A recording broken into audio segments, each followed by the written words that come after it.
أعوذ بالله من الشيطان الرجيم.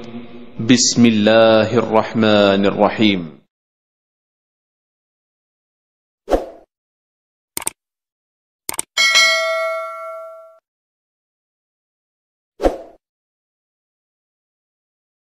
بسم الله. السلام عليكم ورحمة الله وبركاته. إن الحمد لله نحمده ونستعينه ونستغفره ونتوب إليه ونعوذ بالله من شرور أنفسنا ومن سيئات أعمالنا من يهده الله فلا مضل له ومن يضلل فلا هادي له أشهد أن لا إله إلا الله وحده لا شريك له وأشهد أن محمدا عبده ورسوله لا نبي ولا رسول بعده. أما بعد قال الله تعالى في كتابه الكريم يا أيها الذين آمنوا اتقوا الله حق تقاته ولا تموتن إلا وأنتم مسلمون. وقال تعالى ألهاكم التكاثر حتى زرتم المقابر كلا سوف تعلمون ثم كلا سوف تعلمون. أما بعد فقال رسول الله صلى الله عليه وسلم يقول ابن آدم مالي مالي وماله إلا ما أكل وأفناه أو لبس فأبلاه أو أعطى فاقتناه وما سوى ذلك فهو ذاهب وتاركه للناس. أما بعد. Kaum muslimin dan muslimah yang semoga dimuliakan oleh Allah Subhanahu wa taala, tak henti-hentinya kita memuji dan bersyukur kepada Allah. Kita masih diberikan oleh Allah kenikmatan, nikmat waktu luang, nikmat sehat, nikmat iman dan nikmat hidayah. Semoga nikmat itu bisa kita syukuri. Semua yang datang kepada kita berupa kebaikan, maka semuanya dari Allah Subhanahu wa taala. Ya, nikmat semua datang dari Allah Subhanahu wa taala yang harus kita syukuri, kemudian kita gunakan kenikmatan tersebut untuk menjadikan kita lebih dekat dengan Allah Subhanahu wa taala. Sebagaimana kata para ulama, kullu ni'matin la tuqarribuka ila Allah fahiya baliyatun. Setiap nikmat yang tak mendatangkan atau tak menghantarkan diri kita lebih dekat dengan Allah, maka sesungguhnya nikmat itu adalah bencana dan nikmat itu adalah musibah buat kita. Maka selayaknya bagi kita kaum muslimin untuk mempergunakan seluruh nikmat dari Allah itu dengan kebaikan, karena nanti akan ditanya oleh Allah Subhanahu wa taala. Insyaallah pada kesempatan kali ini kita akan melanjutkan pembahasan tafsir billahi ta'ala tentang tafsir surat At-Takatsur, ya, atau dengan dikenal dengan surat Al-Hakumut, ya, Al-Hakumut atau At-Takatsur, ya. Ada berapa ayat di dalam surat At-Takatsur? Ada berapa ayat? 5, ada 8 ayat. Kurang 3 berarti, tinggal nambahin 3, ya. Ya. Ada 8 ayat di dalam surat At-Takatsur, yang mana surat ini yang membicarakan tentang orang-orang Quraisy, yang mana orang-orang Quraisy ini selalu bermegah-megahan dan selalu bangga dengan apa yang mereka miliki. Ya, maka turunlah ayat dan surat Al-Hakumut atau At-Takatsur, bermegah-megahan, artinya ini untuk mencela dan memberitahukan bahwasanya orang-orang Quraisy yang suka bermegah-megahan ini adalah perkara yang tidak dipuji oleh Allah, perkara yang tercela, perkara yang tidak baik dan perkara yang tidak bagus, ya. Jadi zaman dahulu itu ada orang-orang, ya, di zaman Quraisy itu ada orang-orang yang selalu bangga atau membanggakan pahlawan-pahlawannya, membanggakan orang-orang yang dianggap pahlawan di mana, di kaubilahnya atau di sukunya, ya. Sehingga apa? Sehingga saking bermegah-megahannya mereka membanggakan pahlawan mereka. Wow, pahlawan kami si fulan, si fulan, si fulan. Sehingga datang ke kuburannya, siapa yang lebih yang lebih keren, yang lebih gagah daripada pahlawan kami. Ini bermegah-megahan, berbangga-bangga dengan hartanya, dengan keturunannya, dengan jabatannya, ya. Maka turunlah surat At-Takatsur, dan ini celaan bagi orang-orang Quraisy, yang mana di samping itu orang-orang Quraisy tidak percaya tentang hari kemudian atau hari akhirat. Maka mereka menganggap apa yang mereka miliki itu dia di dunia untuk bermegah-megahan ditujukan kepada manusia. Ya, jadi apa yang mereka miliki untuk mereka banggakan. Akhirnya apa? Akhirnya bangga-banggakan semua yang ada di apa yang di samping mereka. Ya. Padahal apa yang di samping mereka itu nanti akan dipertanyakan oleh Allah, dan mereka hidup tidak hanya di dunia. Ingat, sesungguhnya orang-orang Quraisy mereka tidak meyakini bahwasanya akan ada hari kebangkitan. Masa iya sih orang yang sudah mati hidup lagi? Pikiran mereka seperti itu, ya, ideologinya seperti itu. Pemahaman mereka bahwasanya yang sudah mati ya udah jadi tulang belulang, hancur, ya, tidak akan hidup kembali. Tapi ternyata Islam menjawab, engkau nanti akan dibangkitkan setelah engkau menjadi tulang belulang. Di dalam surat Yasin, ya, di dalam surat Yasin disebutkan, ya, bagaimana ya tulang belulang yang sudah hancur bisa dihidupkan kembali. Dijawab oleh Allah, gampang bagi Allah, ya, menghidupkan tulang yang sudah hancur, ya. Maka inilah salah satu di antara sababun nuzul, ya, surat At-Takatsur, yang insya Allah kita akan bahas satu persatu dalam ayatnya. Semoga Allah Subhanahu wa Ta'ala menjadikan kita berpikir ketika membahas tentang ayat At-Takatsur, ya, ayat demi ayat.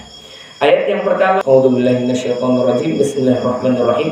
Alhaakumut takatsur. Ya, apa artinya?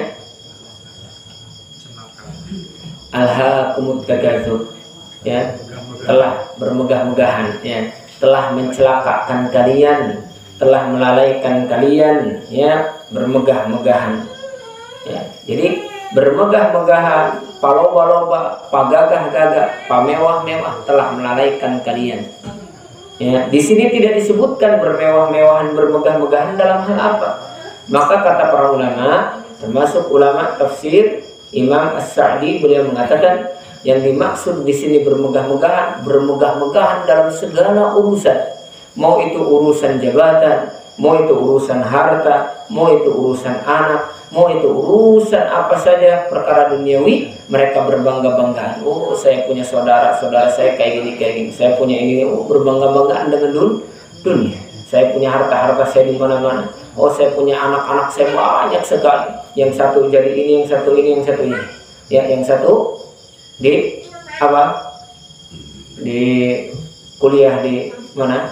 Bagian mekanik, ya. Yang satunya bagian hukum, ya. Yang satunya bagian, pokoknya disebutkan semuanya, berbangga-bangga, ya. Ternyata apa? Ternyata itu bisa melalaikan. Maka saling berlomba-lombaan, ya, akan menjadikan seseorang itu lalai daripada ibadah kepada Allah Subhanahu wa Ta'ala. Sehingga mereka nanti ketika sudah lalai dari ibadah, ya sudah, apa yang ada dalam hati mereka, pikiran mereka, ya dunia terus. Dunia, dan tidak mau mencari yang namanya akhirat. Maka kalau orang sudah orientasinya dunia bermegah-megahan, maka mereka tidak akan merasa cukup. Padahal sudah mewah, sudah punya segalanya, masih kurang. Banyak mobilnya, banyak jabatannya, sudah tinggi, harta pun tak kekurangan, tapi masih kurang. Maka inilah yang akan menjadikan mereka apa? Celaka. Kenapa? Karena tidak merasa cukup dengan apa yang diberikan oleh Allah. Padahal itu sudah sangat cukup untuk mereka. Maka inilah bermegah-megahan. Kan orang yang bermegah-megahan mah ada bermegah-megahan teh pengen saling apa? Pengen saling ini tinggi dan paling dipuji. Si magagah dia nah. Wih, udah eleh datang deh. Wih, imal lebih gagah. Wih, eleh orang. Ya, datang lagi dengan ini baru. Wah, ini lebih gagah lagi. Akhirnya mereka tujuannya untuk mencari ridha manusia, bukan mencari ridha Allah Subhanahu wa Ta'ala. Maka naudzubillah, ya. Maka at-takatsur akan menyibukkan seseorang daripada akhirat. Jadi lupa dengan ibadah. Harta mereka kumpulkan, sedangkan akhirat dilupakan. Dan paling anehnya lagi, di zaman sekarang itu banyak orang yang melakukan dan mengumpulkan harta untuk sesuatu yang tak bermanfaat. Jangankan di akhirat, di dunianya saja tak bermanfaat. Kalaulah mereka mengumpulkan harta menjadikan manfaat untuk dunianya, ya silakan. Sekalipun mungkin tidak ada manfaat akhiratnya. Tapi ini mah dunia tak ada manfaat, apalagi akhirat. Contohnya apa? Banyak orang yang mengumpulkan harta, mengoleksi sesuatu yang tak ada faedahnya bagi dirinya. Ya, dunia ataupun akhirat. Ada yang mengoleksi mainan-mainan kartun ditempel dipajang. Kenapa ini? Berapa belinya? Oh bangga, dia sebutkan harganya sekian. Ini berapa belinya? Ini sekian. Bajumu berapa harganya? Harganya dari atas ke bawah kurang lebih 100 juta. Tak ada faedahnya untuk dia di dunia. Tak memberikan dia manfaat. Hanya untuk menutupi apa yang dipakai oleh dia, atau menutupi jasadnya. Kalau dia lapar nggak mungkin makan baju yang harga 100 juta, pakaian yang harga 100 juta, tak mungkin, tak ada manfaatnya. Ya, apalagi di akhirat. Sehingga banyak ada yang mengoleksi mainan ini, ada yang mengoleksi ini, suka mengoleksi barang antik, ya, mengoleksi ini dan itu. Kira-kira ada nggak manfaat di dunia? Tak ada, apalagi di akhirat. Ya, maka inilah kaum muslimin yang mungkin saat ini banyak sekali orang yang lalai daripada hartanya yang diberikan oleh Allah, hanya suka bermegah-megahan, koleksi barang mahal ini dan itu, sekian juta dan miliar dia keluarkan, tapi ternyata tak memberikan manfaat di dunianya, hanya mendapatkan pujian doang. Apa kenyangnya? Pujian manusia. Ayat kenyangnya sebuah nawa. Ya, beda dengan makan mah 20.000 gaji sebel. Ya, pujian mah gak bakal kenyang. Ya, miliaran dia bakal kenyang. Maka tak boleh. Padahal yang mereka kumpulkan, ya, yang mereka banggakan dan susah payah mereka kumpulkan itu tidak akan pernah dibawa ke akhirat. Mereka tidak akan pernah membawanya. Ya, hanya saja sebagai apa? Hanya saja paling sebagai pemberat nanti di akhirat. Maka apa sih kaitannya Al-Hakumut dengan Al-Qari'ah? Kan sebelum Al-Hakumut itu ada Al-Qari'ah. Apa sih kaitannya? Allah Subhanahu wa taala menyebutkan dalam surat Al-Qari'ah apa? Al-Qari'ah. Fa'amma man thaqulat mawazinuhu fa huwa fi 'ishatin radiyah wa amma man khaffat mawazinuhu fa ummuhu hawiyah. Jadi di sini Al-Qari'ah bicara tentang timbangan kebaikan, timbangan keburukan. Maka kata para ulama, kaitan surat Al-Qari'ah dengan Al-Hakumut ini yaitu berbicara tentang apa sih yang memberatkan timbangan kebaikan dan keburukan, yang menjadikan timbangan kebaikan itu ringan dan timbangan keburukan itu berat, sehingga kalahlah kebaikan oleh keburukan. Itu disebabkan salah satunya karena suka bermegah-megahan, suka berbangga-banggaan, suka menyombongkan dirinya dengan harta, jabatan, dengan kedudukan, dengan anaknya, dan dengan yang lainnya perkara duniawi.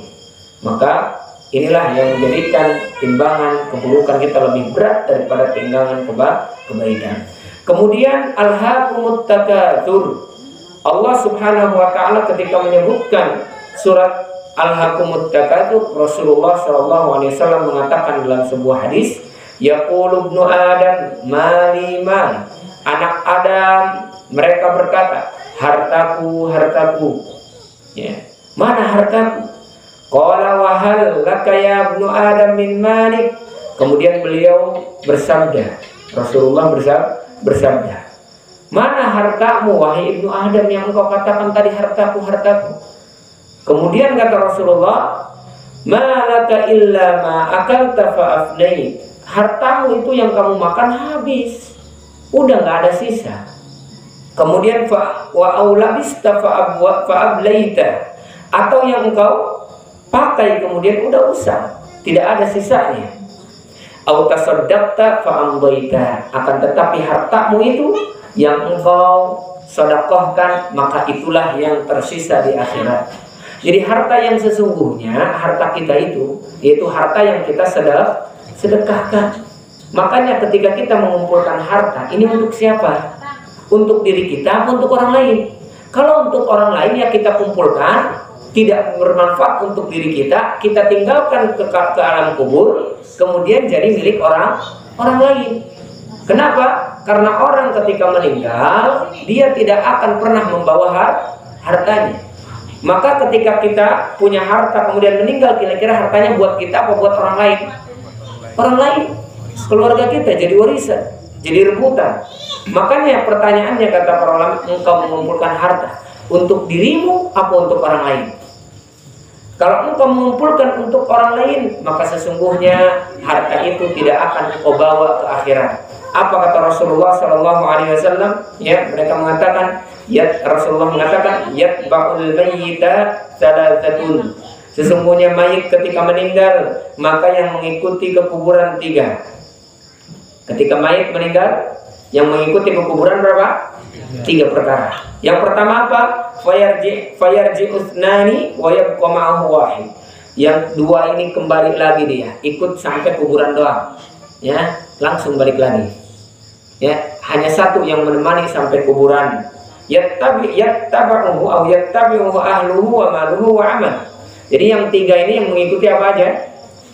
Keluarganya, hartanya dan amalnya.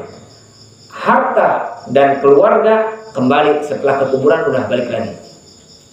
Kemudian apa? Wa yabqa amalu, maka amalnya yang akan tersisa menemani dirinya. Ya. Kemudian apa kata Rasulullah? Harta yang ditinggalkan maka nanti akan jadi rebutan. Mentok-mentok ya tadi, harta kita, kalau kita punya kendaraan yang nggak sampai ke kuburan, paling hanya di parkirannya. Kita punya mobil Pajero, punya mobil CR-V, punya mobil Fortuner, punya mobil Alphard, mentok-mentok paling ya hanya sampai di parkiran kuburan. Itu pun bukan kita yang menaiki, hanya keluarga kita atau mungkin saudara yang menumpang di situ. Kira-kira kendaraan kita yang kita naiki yang kalau sudah meninggal apa? Keranda. Ditaikkan ke mana? Menjauh kuburan? Kalau sebab benar kan? Mobilnya mah bagus. Setelah itu dikuburkan, balik lagi hartanya, keluarganya menangis, paling istrinya ikut ke kuburan. Ya, ada di kita, padahal termasuk kalau ibu-ibu ya tidak dianjurkan ya untuk ke kuburan, makruh kata para ulama ibu-ibu ikut ke kuburan ketika penguburan. Ya, tapi sedih yang dulu cukup guys, ketika pengurusan di kafani di ini di mana di rumah. Kalau harus ikut ya enggak dimakruhkan kata para ulama ya, perempuan ikut ke kuburan. Ya. Kemudian istri anak paling ikut ya ke kuburan sebentar, setelah itu menangis, pulang lagi, nggak ada yang sampai tidur di situ, benar nggak? Paling kuatnya setelah dikuburkan setengah jam, ya mesti ajak balik, ayo udah sedih, pulang lagi, ya. Nggak ada yang sampai sejam 2 jam di kuburan setelah dikuburkan, nggak ada yang nginep, nggak ada. Coba, ada yang nginep tapi bukan keluarganya, ya, mayar jelemah, bener dah. Oh, keluarganya nggak ada yang mau, bukan duit dia, punya uang, bayar aja, nyuruh orang. Coba, keluarga saja tak ada yang mau di situ. Akhirnya apa? Akhirnya pulanglah, istrinya menangis sehari 2 hari. Setelah itu sibuk dengan urusannya, dengan arisannya, dengan kumpul dengan teman-temannya. Anaknya nangis sehari 2 hari. Ya, setelah itu sibuk main game, sibuk kesana dan kemari, menghabiskan hartanya yang ditinggalkan oleh bapaknya, oleh ibunya misalkan. Maka yang menemani satu amalan di kuburan sampai setia. Kalau amalan itu baik, maka amalan itu akan menyerupai ya makhluk yang bagus rupanya, putih wajahnya, harum baunya, datang juk, siapa engkau? Duduk di sampingnya. Kemudian laki-laki ini ya yang menyerupai manusia tadi, ana amaluka sholeh, aku amalnya yang soleh. Tapi kalau amalnya buruk, jugu ditemani, tapi ternyata yang menemani rupanya buruk, mukanya hitam, baunya tak sedap. Duduk di sampingnya, man anta, ana amaluka sholeh, aku amalnya yang buruk. Kira-kira kita mau ditemani oleh amal yang baik atau yang buruk?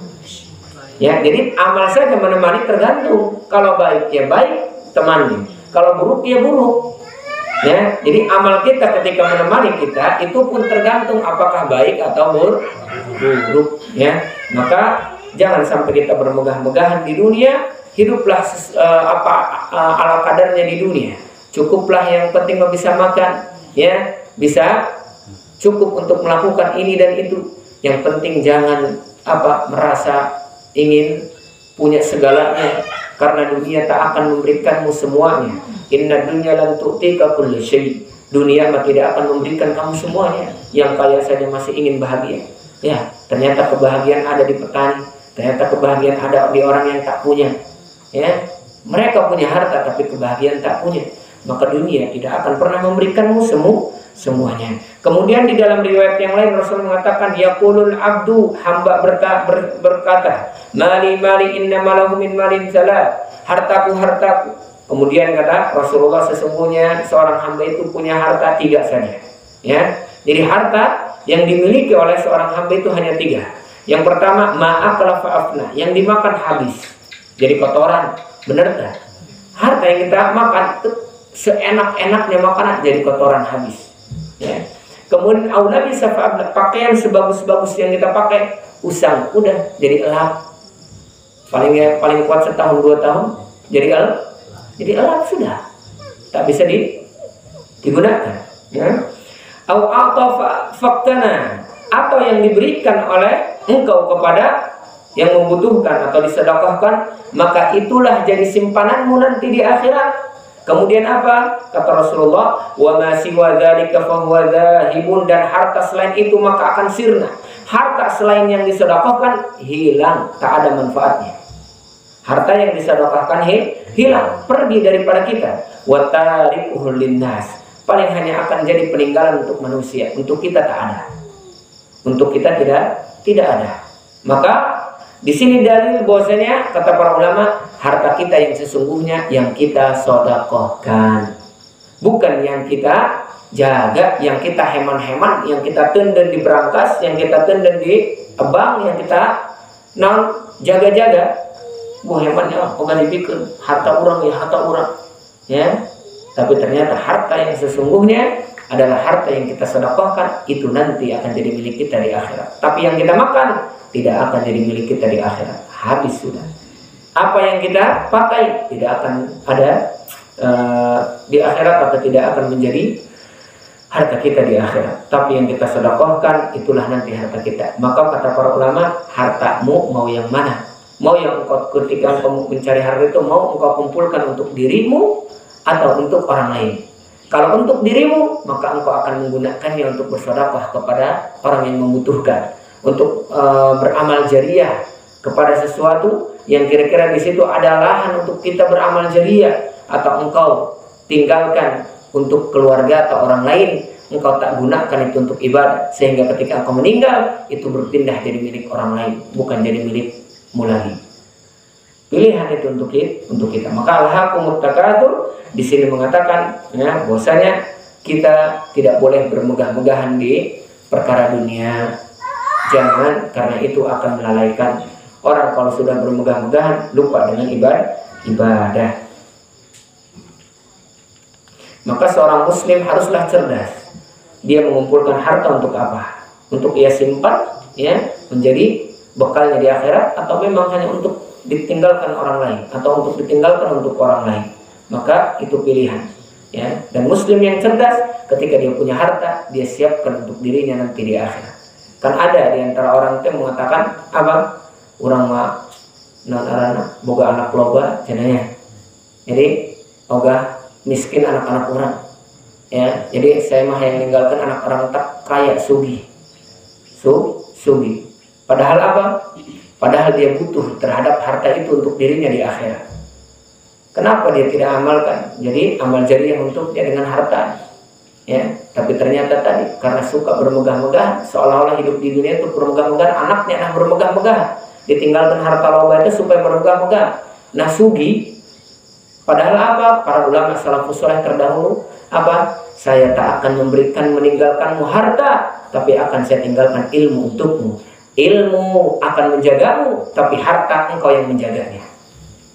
Ya, harta mau kurang dijaga. HS tertenang, waduh, kumai mesti kuncitan berangkas.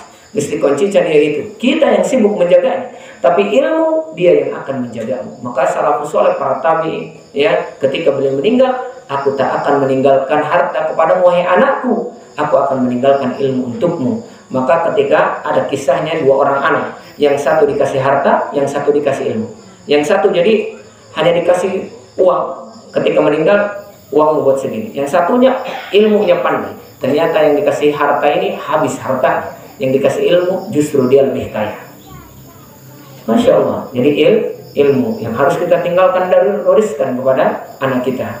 Adapun kalau kita meninggalkan sesuatu masih tersisa untuk anak, alhamdulillah, ya. Tapi jangan sampai kita khawatir terhadap kehidupan anak kita. Ada Allah yang menjaganya. Ada Allah yang menjaganya dan menciptakannya. Kemudian apa kata Allah? Yang ayat yang kedua, hatta zurtumul maqabir. Jadi kalau orang sudah lalai daripada akhirat, maka tidak akan ada yang menjadikan mereka sadar kecuali mereka sudah masuk ke alam kubur. Ya, kalau sudah masuk ke kuburan baru sadar harta mereka itu tidak bisa dibawa ke kuburan ini, tidak bisa dibawa. Ya, makanya memang rakus anak cucu Adam itu, manusia itu rakus kepada harta. Makanya kata Rasulullah, orang atau manusia anak cucu Adam itu kalau dikasih satu lembah emas, pasti mereka pengen lebih, pengen dua. Kalau sudah dua pengen berapa? 3. Kalau sudah 3 pengen 4, seterusnya. Maka tidak akan pernah puas. Kemudian kata Rasulullah, wala yamla'u fahu illa turab, dan tidak akan pernah memuaskan mulutnya kecuali tanah. Maksudnya tidak akan pernah kenyang dari dunia ini anak cucu Adam kecuali tanah yang masuk ke mulutnya. Maksudnya apa? Maksudnya meninggal. Jadi manusia tidak akan pernah cukup, manusia tidak akan pernah kenyang kecuali dia masuk ke tanah, baru dia kenyang. Ya. Karena memang tidak bisa merasakan apa-apa kalau sudah masuk ke kuburan. Kemudian kata Rasulullah, wa yatubullahu ala man taba, dan Allah mengampuni, memaafkan orang-orang yang bertobat. Jadi kalau misalkan dia rakus terhadap dunia dan bertobat, Allah ampuni dan maafkan dia. Ya, tapi rata-rata kalau sudah bicara tentang harta susah. Ya, sikut sana sikut sini, kanan kiri disikut, ya. Tidak pandang lagi mau saudara atau mau orang lain, yang penting mah bagaimana saya tidak rugi. Inilah orang yang sudah bermegah-megahan. Na'udzubillah min dzalik. Kalla saufata lamun. Kemudian kata Allah, kalla saufata lamun. Ya. Kelak kalian akan, sekali-kali tidak, kelak kamu akan mengetahui akibat perbuatanmu. Kalla saufata lamun. Tuh akibat daripada engkau bermegah-megahan, pasti Allah akan mengetahui. Pasti engkau akan melihat akibat dari perbuatanmu. Pasti dibalas oleh Allah Subhanahu wa ta'ala. Ya. Di mana dibalasnya? Di kuburan. Ya, sebelum di akhirat nanti dibangkitkan, di kuburan dulu diberikan balasan. Kalla saufa ta'lamun, silahkan kamu bermegah-megahan, silahkan lakukan apa saja, tapi nanti kamu akan tahu. Sebagaimana hadis Rasulullah, ya, ketika datang Jibril menasihati Nabi Muhammad SAW, ya Muhammad, ish ma syi'ta fa innaka mayyitun. Wahai Muhammad, silahkan hidup sesukamu. Sok, mau apa aja kamu, kata Jibril. Tapi ingat, kamu itu mayyit. Kamu itu nggak kekal selamanya di dunia. Kamu itu akan jadi bangkai. Ya, if'al ma syi'ta, wahai Muhammad, silahkan kerjakan sesukamu. Mau lakukan baik atau buruk, kerjakan. Tapi ingat, wa innaka majziyun anha. Tapi engkau nanti akan diminta pertanggungjawaban. Kalla saufa ta'lamun, kelak kamu akan mengetahui apa yang sudah kamu lakukan dari bermegah-megahan. Silahkan kumpulkan harta sebanyak-banyaknya, banggalah dengan itu, bangga dengan jabatan, bangga dengan harta, bangga dengan keturunan dan nasab, silahkan. Tapi nanti kalian akan mengetahui apa akibat daripada engkau melakukan bermegah-megahan itu. Kalla saufa ta'lamun. Di sini kata Ali bin Abi Thalib, beliau mengatakan, kunna nasyukku fi adzabil qabr. Dulu kami ragu terhadap azab kubur ada atau tidak, ya. Kata Ali bin Abi Thalib. Kemudian apa? Hatta nazalat hadhil ayat, sampai turun ayat ini, akhirnya kami apa? Akhirnya kami sadar ternyata azab kubur itu memang nyata adanya. Karena memang sebagian pemahaman ada yang tak meyakini ada azab kubur. Katanya tidak ada azab kubur. Ya. Tapi ternyata apa? Azab kubur nyata ada. Dan ini untuk membalas perbuatan dan memberitahukan, menginformasikan bahwasanya ada kehidupan akhirat yang akan lebih parah siksaannya daripada di alam kubur. Kaum muslimin dan muslimah yang semoga Allah Subhanahu wa taala muliakan. Ya, kemudian ayat yang selanjutnya apa? Tsumma kalla saufa ta'lamun. Di sini taukid. Taukid itu maksudnya penjelasan dua kali disebutnya. Kalla saufa ta'lamun. Ya, awalnya kalla saufa ta'lamun, tsumma kalla saufa ta'lamun, sama maknanya. Ya, hanya saja ditekankan kedua kalinya itu. Jadi kalau ada dalam bahasa Arab itu dua kali dalam pengucapan, ya, berarti menandakan yang satunya taukid, penetapan bahwasanya benar-benar kamu pasti bakal tahu. Ya, nek datang kali itu ndek pastikan itu, gitu. Seperti gitu. Supaya meyakinkan, ya. Maka apa? Maka di sini Allah berfirman, "Tsumma kalla saufa ta'lamun." Ya, inilah ancaman setelah ancaman. Yang tadi ancaman, sekarang ancaman setelah ancaman. Ya. Kemudian apa? Dan ini peringatan setelah peringatan juga. Ancaman setelah ancaman dan peringatan setelah peringatan. Supaya apa? Supaya orang mengetahui akibat dari apa yang telah mereka lakukan dari bermegah-megahan, ya, berbangga-banggaan. Maka pasti kalian akan mengetahui. Kemudian apa? Ayat yang kelimanya, kalla lau ta'lamuna ilman yaqin. Sekali-kali tidak, sekiranya kamu mengetahui dengan pasti. Padahal kata Allah, kalau engkau tahu dengan pasti, tentunya kalian tidak akan melakukan hal demikian bermegah-megahan itu. Tak akan saling mengumpulkan harta, ya, mengoleksi harta yang tak ada manfaatnya, tidak. Kalau kalian mengetahui. Ayat ini berkaitan dengan ayat yang sebelumnya, ya. Berkaitan dengan ayat yang sebelumnya.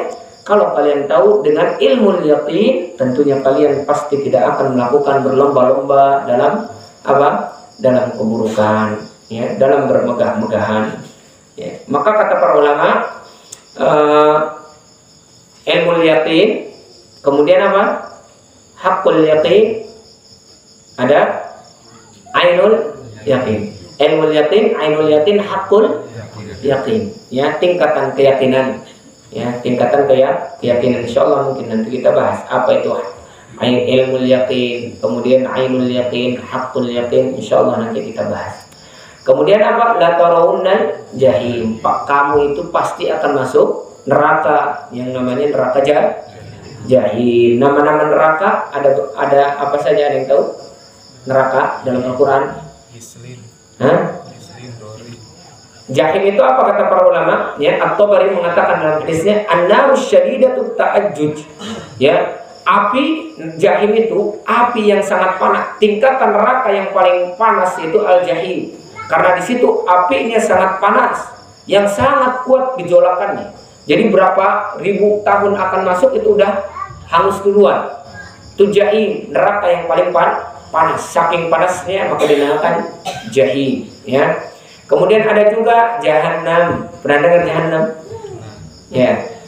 Karena apa? Karena begitu jauh ke dalamnya, jeruk Jahannam. Ada juga apa namanya?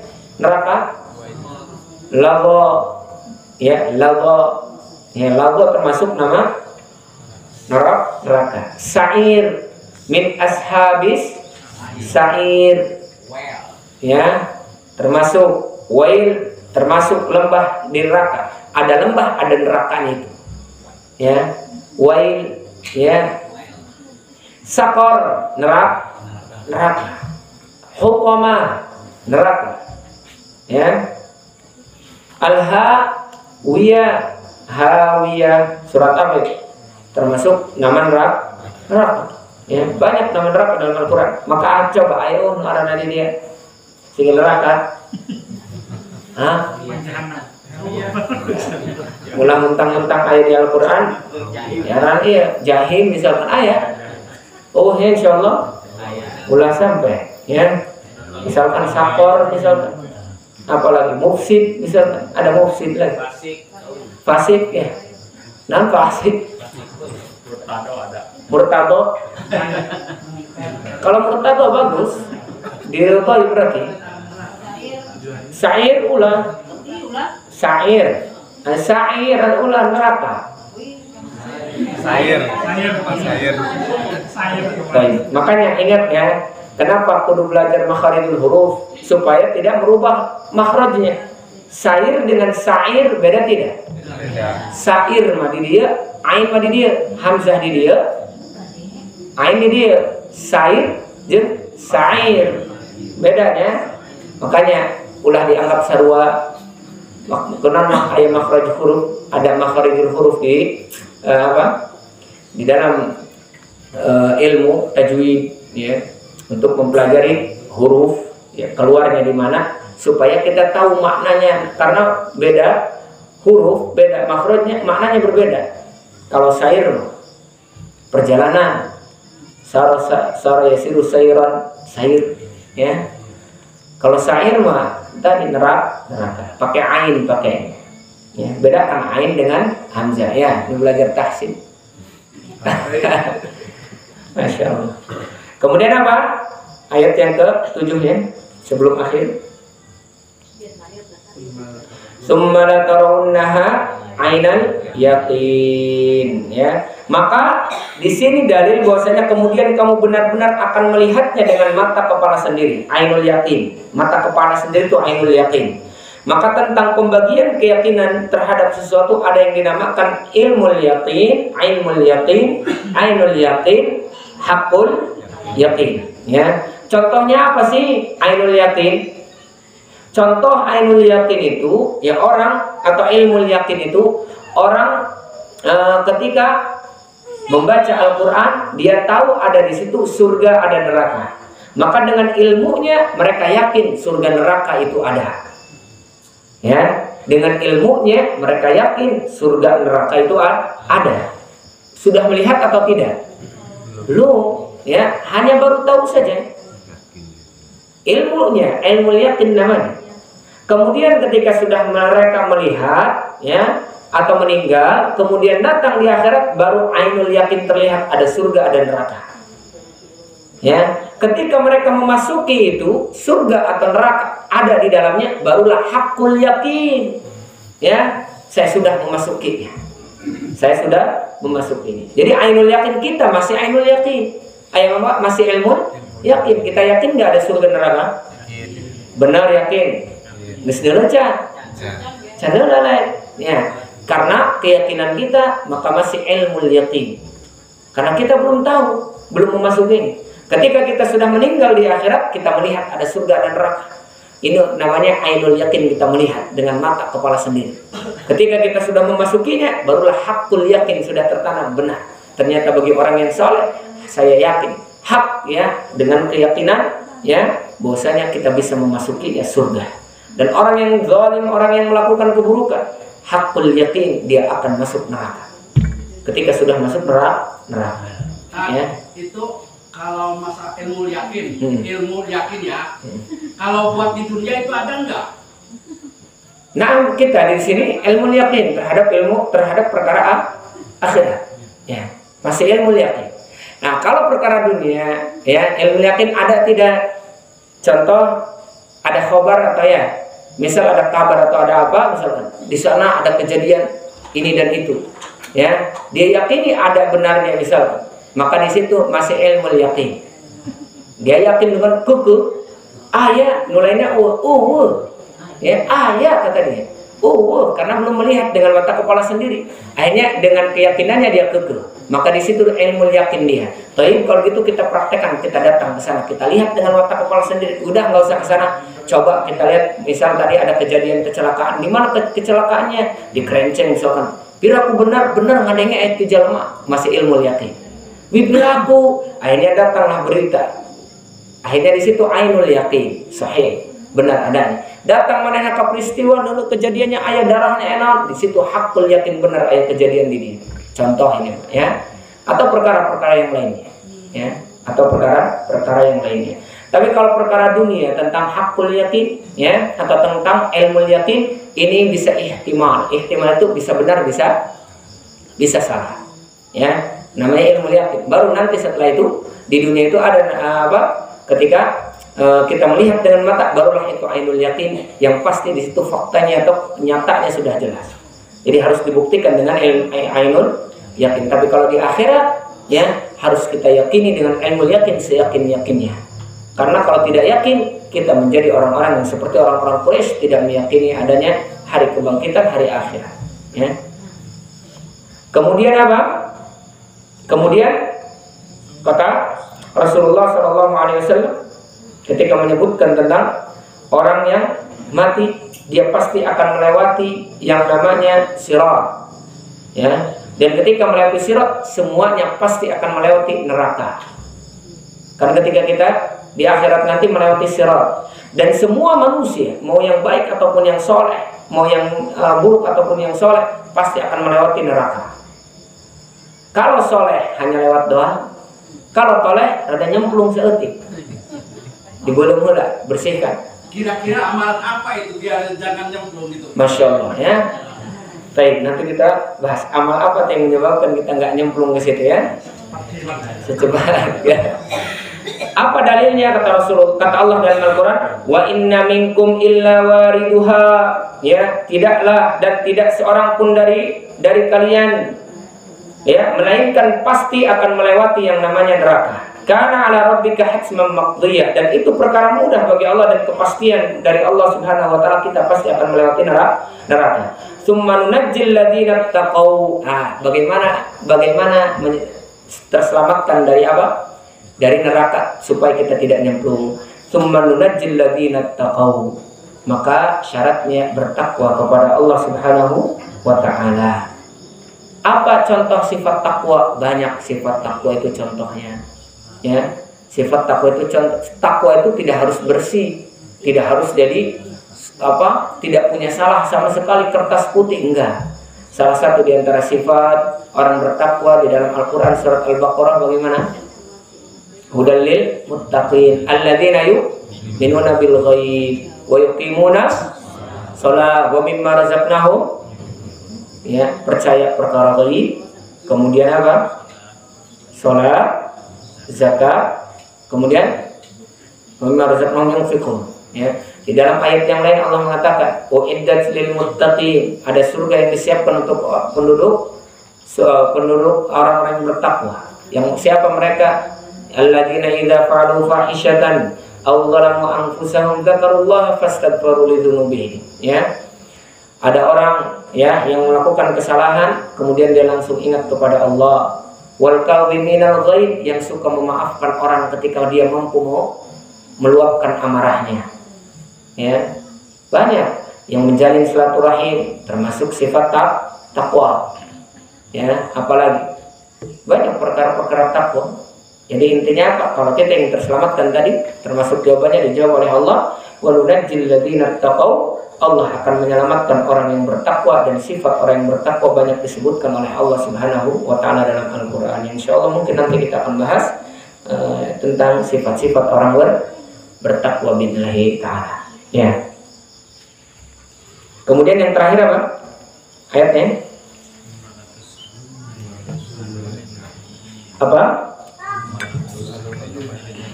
Ayat yang terakhir, tsumma latus'alunna yawma idzin 'anin na'im. Ayat yang terakhir ditutup dengan apa? Kalimat tsumma latus'alunna yawma idzin 'anin na'im. Kelak kalian nanti akan diminta pertanggungjawaban tentang semua nikmat yang Allah berikan kepada kalian. Hati-hati.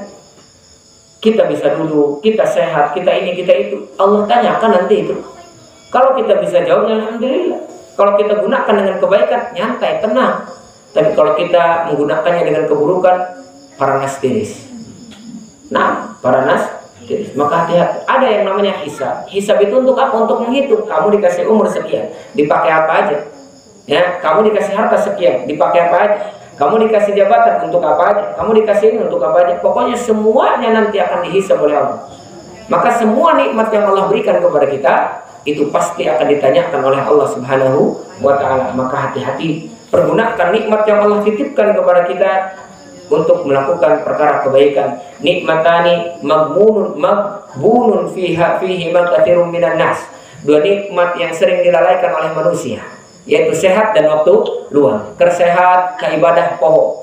Ya, wah ini nyamun sehat mah yang ibadah. Hayang iya hayang itu kemudian nah. Diberi sehat Pokoknya orang sibuk itu bisa ngaji, sibuk banget bawa urusan. Diberi waktu luang, waktu libur, Ya benar kata Rasulullah, dua nikmat yang sering dilalaikan oleh manusia, sehat dan waktu luang. Sibuknya dia ingat untuk ibadah, ketika luangnya lupa. Ya, sehatnya dia atau ketika sakitnya dia ingat ibadah, ketika sehatnya lupa dengan ibadah. Memang kesehatan dan waktu luang sering melalaikan manusia, maka hati-hati. Ya, nikmat ini akan ditanyakan, waktumu digunakan untuk apa? Sehatmu digunakan untuk apa? Apa kata Imam Syafi'i rahimahullah? Beliau mengatakan, ya, kam min sahihin mata min ghairi illatin. Berapa banyak orang yang meninggal tanpa didahului penyakit. Ya, habis pengajian dari kita, besoknya innalillahi wa inna ilaihi raji'un. Habis ngobrol-ngobrol dengan kita, nongkrong-nongkrong dengan kita, innalillahi wa inna ilaihi raji'un. Tadi malam dia baru kumpul sama saya, ngobrol cekakak-cekikik, sekarang meninggal. Ada tidak? Ada. Banyak seorang yang meninggal tanpa didahului penyakit, maka hati-hati. Jangan sampai penyakit atau mati, ya, dicabut nyawa kita dalam keadaan melakukan hal yang sia-sia. Kemudian kata Imam Syafi'i, wa kam min saqimin ashad hinan minadh-dhahr. Dan berapa banyak orang yang penyakit parah seolah-olah bakal umur imah disiapkan umumkan. Ternyata apa? Ternyata hidup sepanjang tahun. Ada tidak? Yang seolah-olah kita lihat umur dengan sakit, divonis oleh dokter mati sekian, tapi ternyata masih hidup. Ya, maka hati-hati waktu luang ini. Selama Allah masih memberikan kita peluangan waktu, tidak disibukkan dengan perkara-perkara yang lain, maka gunakan untuk ibadah. Termasuk, ya, malam Senin kita ini ada waktu, gunakan itu sekalipun seminggu sekali. Ya, gunakan, jangan sampai nanti waktu kita dipertanyakan oleh Allah, umur yang diberikan oleh Allah sekian, engkau gunakan untuk apa? Tapi kalau kita ngaji, ya Allah, saya duduk di majelis, ya, sekalipun hanya seminggu sekali, tapi saya memanfaatkan ilmu yang saya dengar di situ. Saya gunakan dengan sebaik mungkin menjadi lebih baik. Luar biasa. Tenang kita nanti dihisab oleh Allah Subhanahu wa Ta'ala. Ya. Kemudian kata para ulama, beliau mengatakan, tazawwad minat taqwa fa innaka la tadri idza janna al-lailu hal ta'ishu ila al-fajr. Berbekalah engkau dengan ketakwaan, karena sesungguhnya engkau tidak tahu jika tiba malam hari, apakah engkau masih hidup nanti di subuh hari. Karena kita mah tahu, kayak, ya, jaga isu kurang iya dari gawean dari bisa datang puting kurang mantunya. Kita tidak tahu apakah nanti besok itu subuh masih hidup atau tidak. Karena banyak orang yang ketika tidur ternyata ruhnya tidak dikembalikan lagi oleh Allah. Ya, makanya kata para ulama, jika seorang melihat orang yang sudah meninggal di tidurnya, maka boleh jadi benar dia berjumpa dengan siapa? Dengan orang tersebut. Ya. Jadi bisa mimpi dah, KS mimpi, orang mimpi itu. Nah, kata para ulama, karena salah satu di antara orang meninggal itu sifatnya, ya, maut kecil, mati atau tidur itu termasuk maut sughra. Ya, maut sughra, meninggal kecil, apa ya, sebagian daripada meninggal, ya, ada yang dikembalikan oleh Allah nyawanya, ada juga yang ditahan. Ya, jadi kata para ulama, kalau dia mimpi orang yang sudah meninggal, nah, boleh jadi Allah mempertemukannya dalam mimpinya. Ya, kalau Allah berkehendak Allah kembalikan ke badannya, kalau Allah berkehendak Allah tahan ruhnya. Seperti itu. Baik. Kaum muslimin dan muslimah yang semoga dimuliakan oleh Allah Subhanahu wa Ta'ala, maka disinilah kita ditugaskan untuk mempersiapkan pertanyaan Allah ketika kita menggunakan nikmat latus alunna yauma idzin anin na'im, ya. Maka kita harus mempersiapkan di sini, ya, pertanyaan atau jawaban apa yang nanti akan kita jawab di hadapan Allah ketika kita sudah menggunakan nikmat yang diberikan oleh Allah Subhanahu wa Ta'ala.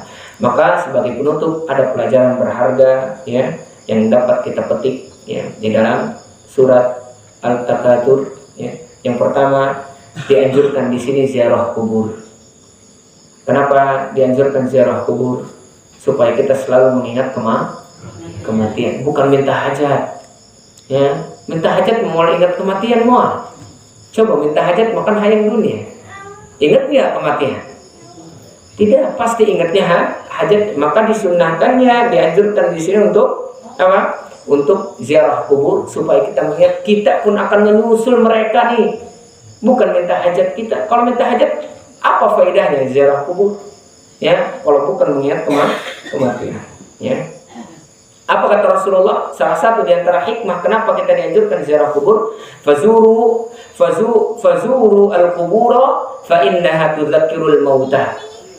Datangilah kuburan-kuburan, ziarahlah ke kuburan, karena itu mengingatkanmu kepada kematian. Jadi kalau ada orang yang lagi duduk di majelis nggak ingat kematian, duduk di rumahnya nggak pernah ingat kematian, datangi kuburan. Lihat ke kuburan, nanti saya akan dikubur di tanah ini, nanti saya akan ditutup oleh tanah. Ingat itu. Sehingga apa? Sehingga nanti kita akan berbekal dan berbenah apa yang harus kita siapkan. Dan yang kedua, ya, di sini dalil bahwasanya adanya syahwat dan syubhat terhadap orang-orang yang lalai terhadap perkara akhirat. Orang yang lalai terhadap akhirat pasti dia mengikuti syahwat dan syubhat. Syahwatnya diikuti, ya, syahwatnya diikuti. Ingat, semua manusia punya syahwat, punya keinginan, kecondongan kepada perkara dunia, punya semuanya. Akan tetapi bedanya orang yang berilmu dengan orang yang tak punya ilmu. Orang yang berilmu dia akan terjaga oleh ilmu, dijaga oleh ilmunya dari syahwatnya yang buruk. Dan orang yang tak punya ilmu, dia akan mengikuti hawa nafsunya dan syahwatnya. Sama dengan orang yang apa? Puasa. Benar tidak? Orang yang puasa lapar atau tidak? Lapar. Ya. Orang yang punya ilmu kira-kira makan nggak ketika lapar? Puasa. Menahan dia sampai waktu buka. Tapi orang yang nggak punya ilmu, jangan, tempat lu kosong, murah, dah. Yang paling parah, yang paling tidak punya ilmu, jahil di atas kejahilan, makan di depan orang di hari puasa. Sama, semua manusia punya syahwat. Anak, bapak, ibu, semuanya punya syahwat. Tapi dengan ilmu, syahwat itu akan terkontrol. Ya, syahwat itu akan terkontrol. Dan yang terakhir, seorang hendaknya yakin bahwa seluruh harta yang dimiliki oleh kita akan diminta pertanggungjawaban oleh Allah Subhanahu wa taala, ya. Maka hati-hati dalam menggunakannya, ya. Kenikmatan yang kalian rasakan di dunia, apakah kalian telah mensyukurinya dan kalian menunaikan haknya, kata para ulama. Harta yang diberikan oleh Allah kepada kita, apakah kita sudah menunaikannya untuk kebaikan, diberikan kepada hak Allah, sudah membawanya atau melakukannya dalam kebaikan atau tidak? Kalian tidak menggunakannya untuk bermaksiat kepadanya, maka Allah pun akan memberikan kenikmatan yang lebih tinggi daripada itu. Jadi kalau kita diberikan nikmat oleh Allah, tidak kita gunakan kepada keburukan, Allah tambah nikmat itu yang lebih tinggi. Tapi sebaliknya, jika engkau, ya, menggunakannya kepada keburukan, tidak mensyukurinya, bahkan tak memberikan hak-hak Allah, bahkan menggunakannya untuk kemaksiatan, maka Allah akan memberikan azab kepada kalian, ya. Maka bersiaplah kalian menerima azab tersebut. Maka ini teguran buat kita supaya kita lebih berhati-hati dalam menggunakan harta yang kita miliki. Kendaraan kita gunakan untuk ibadah, pakaian kita gunakan untuk ibadah, harta kita gunakan untuk ibadah. Insya Allah Allah akan menambah, ya, nikmat yang lebih tinggi, yaitu surganya Firdausil A'la. Ya, itu saja mungkin pembahasan kita pada malam hari ini. Semoga Allah Subhanahu wa taala memberikan manfaat dan menjadikan kita hamba-hamba yang saleh, yang bertakwa, yang tidak, ya, dimasukkan oleh Allah ke dalam neraka. Nas'alullaha al-azim ayyajma'ana fil jannati firdausil a'la kama jama'ana fi hadzal makan al-mubarak insyaallah.